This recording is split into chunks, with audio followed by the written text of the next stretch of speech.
আসসালামু আলাইকুম এভরিওয়ান। গল্পের নাম মেঘ বলেছে তুমি আমার। লিখেছেন তানজিল মিম। দ্বিতীয় পর্ব। খানিকটা অবাক চোখে তাকিয়ে আছে নিলয় তার বাবার মুখের দিকে। তাদের নাকি বাংলাদেশ যেতে হবে, লাইক সিরিয়াসলি, তাও নাকি কোনো মেয়ের বিয়ে সেই উপলক্ষে। নিলয় মোটেও এই মুহূর্তে বাংলাদেশ যেতে চায় না। নিলয় গভীর কণ্ঠে বাবাকে উদ্দেশ্য করে বলল, ড্যাড, আমি কোথাও যাব না। তোমাদের যেতে হলে তোমরা যাও, বাট আমি যাব না। নীলের বাবা কিছুক্ষণ চুপ থেকে বলল, কেন যাবে না? যে দেশে জন্মেছ সেই দেশে যাবে না? ড্যাড, আমার না যাওয়ার পিছনে দেশের কোনো কাহিনী নেই। আমার বিয়ে বাড়ি পছন্দ নয়, এটা তো তোমরা জানো। তাই আমায় বেশি জোর করো না, কারণ আমি যাব না। এই বলে খাওয়ার টেবিল ছেড়ে উঠে চলে গেল নিলয়। আর তার যাওয়ার পানে হতাশ হয়ে তাকিয়ে রইল নিলয়ের বাবা। শরীফউদ্দিন নিলয়ের বাবার সেই ছোটবেলার বন্ধু। তারা একসাথে তাদের ছোটবেলা কাটিয়েছে। তারই বড় মেয়ে অহনার বিয়ে, সেই উপলক্ষে তাদের সবাইকে যেতে বলেছে বাংলাদেশে। বিশেষ করে নিলয়কে নিয়ে যাওয়ার জন্য খুব অনুরোধ করলো।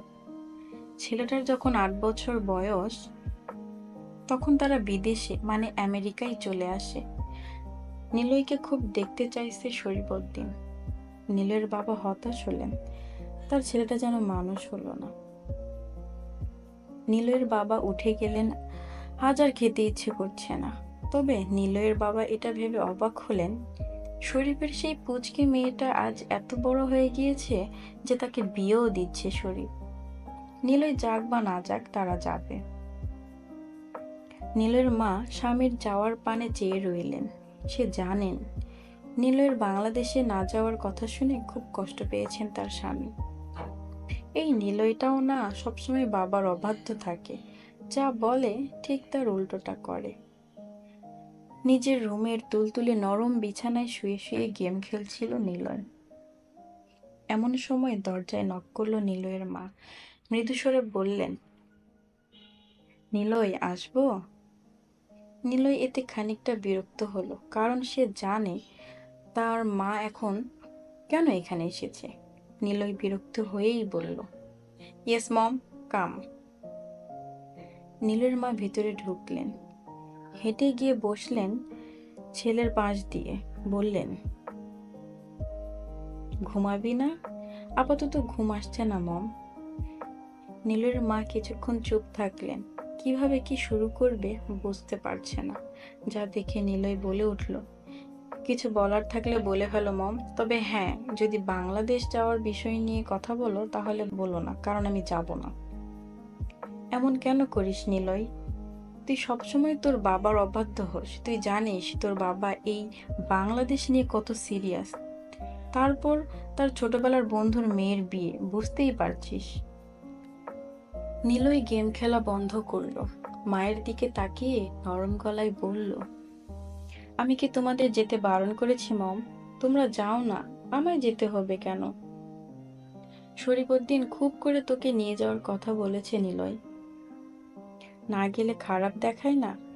চল না যাই, এমনিতেও আমরা তো আর ওখানে থাকতে যাচ্ছি না। বিয়ের কয়েকটা দিন থাকবো, ঘুরবো ফিরবো, আনন্দ করব। ব্যাস, তারপর তো আবার চলেই আসবো।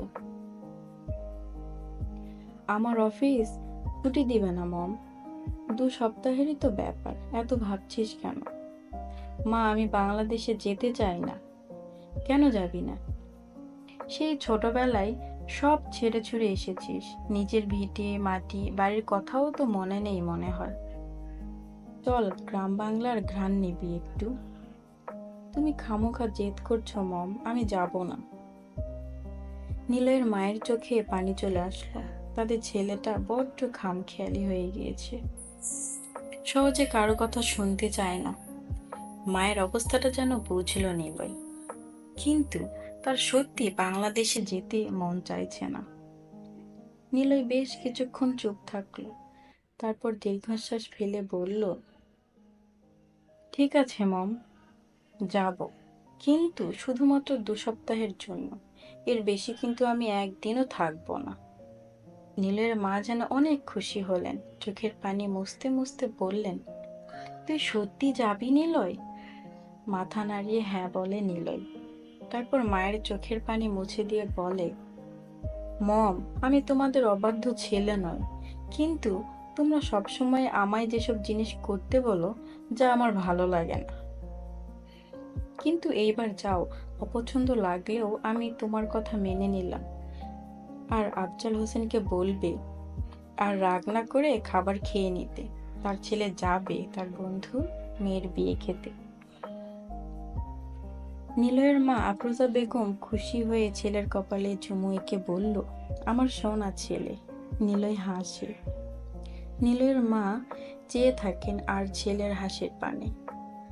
ছেলেটা হাসলে দুগালে টোল পড়ে, বেশ ভালো লাগে দেখতে। নীলের মা উঠে দাঁড়ালেন, বললেন, আর রাত না জেগে দ্রুত ঘুমিয়ে পড়িস নিলয়। ঠিক আছে মম, এখন যাও, দ্রুত গিয়ে স্বামীকে খাইয়ে দাও, নয়তো ঘুমিয়ে পড়লে আর জেগে তুলতে পারবে না। যা, বদমাইশ ছেলে। নিলয় হাসে এতে, আর নিলয়ের মা ছুটে যায় নিচে। স্বামীকে সত্যি খাওয়াতে হবে তাকে। একবার ঘুমিয়ে পড়লে সত্যি জেগে তোলা দায় হয়ে পড়বে আফরোজা বেগমের জন্য। বিকেলের পাখিগুলো আকাশ ছুঁয়ে উঠছিল, আকাশটায় সাদা মেঘেরা ভাসছিল। বারান্দায় কর্নারের গাছগুলোর ফুলগুলো চেয়ে চেয়ে দেখছিল যেন অহনাকে। মেয়েটা মনমরা হয়ে বসে আছে, হাতে তার আহিয়ানের বাবার পরিয়ে দিয়ে যাওয়া আংটিটা হাতে নিয়ে নাড়িয়ে নাড়িয়ে দেখছিল সেটা। আজ দুদিন হয়ে গেল অহনাকে আহিয়ানরা দেখে গিয়েছে, বিয়ের তারিখও ঠিক করা হয়েছে। আজ থেকে ঠিক 15-20 দিনের মধ্যেই সে অন্য বাড়ির বউ হয়ে যাবে। অহনা দুদিন আগেও জানতো না দুদিন পর তার জীবনটা হুট করে ঘুরে যাবে। অহনার বাবা এখন পর্যন্ত মেয়ের কাছে বিয়ে নিয়ে কিছু জানতে চাননি। মেয়ে রাজি কি রাজি না তাও না। এই বিষয়টা অহনার প্রচন্ড খারাপ লেগেছে। একটাবার তাকে জিজ্ঞেস করা যেত না, বলা যেত না, অহনা মা, তুই কি এই বিয়েতে রাজি? আহিয়ানকে কি তোর পছন্দ হয়েছে? কিন্তু না, এসব কিছুই কেউ তাকে জিজ্ঞেস করেনি। যেই শুনেছে ছেলেটা ইঞ্জিনিয়ার, ব্যাস অমনি ধরে বেঁধে বিয়ে দেওয়া হচ্ছে। আকাশ সমান অভিমান জন্মালো অহনার তার বাবার উপর। অহনা তার হাতের আংটিটা আবার পরে নিল। শাশুড়ি মা পই পই করে বলে গেছেন সবসময় আংটিটা পরে থাকতে। অহনার দীর্ঘশ্বাস ফেলল। অহনা দীর্ঘশ্বাস ফেলল। এমন সময়ে তার দিকে দৌড়ে আসলো তার স্কুল পড়ুয়া বোন নীলা। ও ক্লাস 7-এ পড়ে, বয়স কম হলেও একটু চঞ্চল প্রকৃতির। নীলা দৌড়ে এসে তার আপুর পাশে বসে বলল, আপু জানিস কারা আসবে তোর বিয়েতে? বিরক্তির চরম পর্যায়ে চলে গেল অহনা, মুখ কালো করেই বলল, না, কারা আসবে? ওই যে বাবার ছোটবেলার বন্ধু আছে না, আফজাল হোসেন, তারা আসবে। তো এতে এত হুল্লোড় করার মতো কি আছে? আরে আপু, তুই বুঝতে পারছিস না, বাবার আমেরিকা থাকায় বন্ধু আসবে, সঙ্গে তাদের ছেলে নিলয় ভাইয়াও। নিলয়, এই নামটা যেন এর আগেও বহুবার শুনেছে অহনা। অহনা নিলয়কে চেনে অবশ্য, চেনে বলতে ছোটবেলায় দেখেছিল, কখনো কথা বলেনি। ছোটবেলা থেকেই ছেলেদের খানিকটা ভয় পেত অহনা। এখন অবশ্য অতটা পায় না। নিলয়কে ছোটবেলায় দেখলেও তার কিছু মনে নেই, নিলয়ের চেহারা বা তার সাথে জড়ানো কিছু স্মৃতি। অহনার বুকটা হুট করেই কেন যেন কেঁপে উঠল, অস্বস্তি লাগলো। তবে নিজেকে সে সামলে নিয়ে বলল, আসলে আসবে, এতে এত নাচানাচির কি আছে? নীলা কিছু বলল না, চুপ করে রইল। বলল, তোর কি মন খারাপ আপু? হকচকিয়ে উঠল অহনা, নীলার দিকে তাকিয়ে বলল,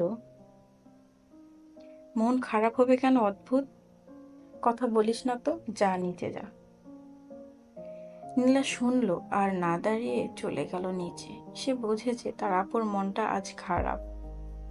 অহনা চুপচাপ বসে আছে, মুখ দিয়ে খুবই স্বল্প আওয়াজে বলল, নিলয়, আপনাকে কি চিনি আমি? হয়তো চিনি, হয়তো না। অহনার ফোন বাজলো। ফোনটা তার পাশেই ছিল। উপরে আহিয়ার নামটা দেখলো, কিন্তু অহনা ফোনটা তুলল না। এই মুহূর্তে তার কথা বলতে ভালো লাগছে না। ফোনটা কেটে গেল, আবার বেজে উঠল। অহনা এবার আর চুপ রইল না। তার মন খারাপ, এতে তো আর এই ছেলেটার কোনো দোষ নেই। অহনা ফোনটা তুলে সালাম দিয়ে বলল, জি বলুন। গল্পটির পরবর্তী পর্ব পেতে আমাদের চ্যানেলটিতে সাবস্ক্রাইব করুন এবং লাইক, কমেন্ট, শেয়ার দিয়ে পাশে থাকুন। নোটিফিকেশন পেতে পাশে থাকা বেল আইকনে ক্লিক করুন। ধন্যবাদ সবাইকে।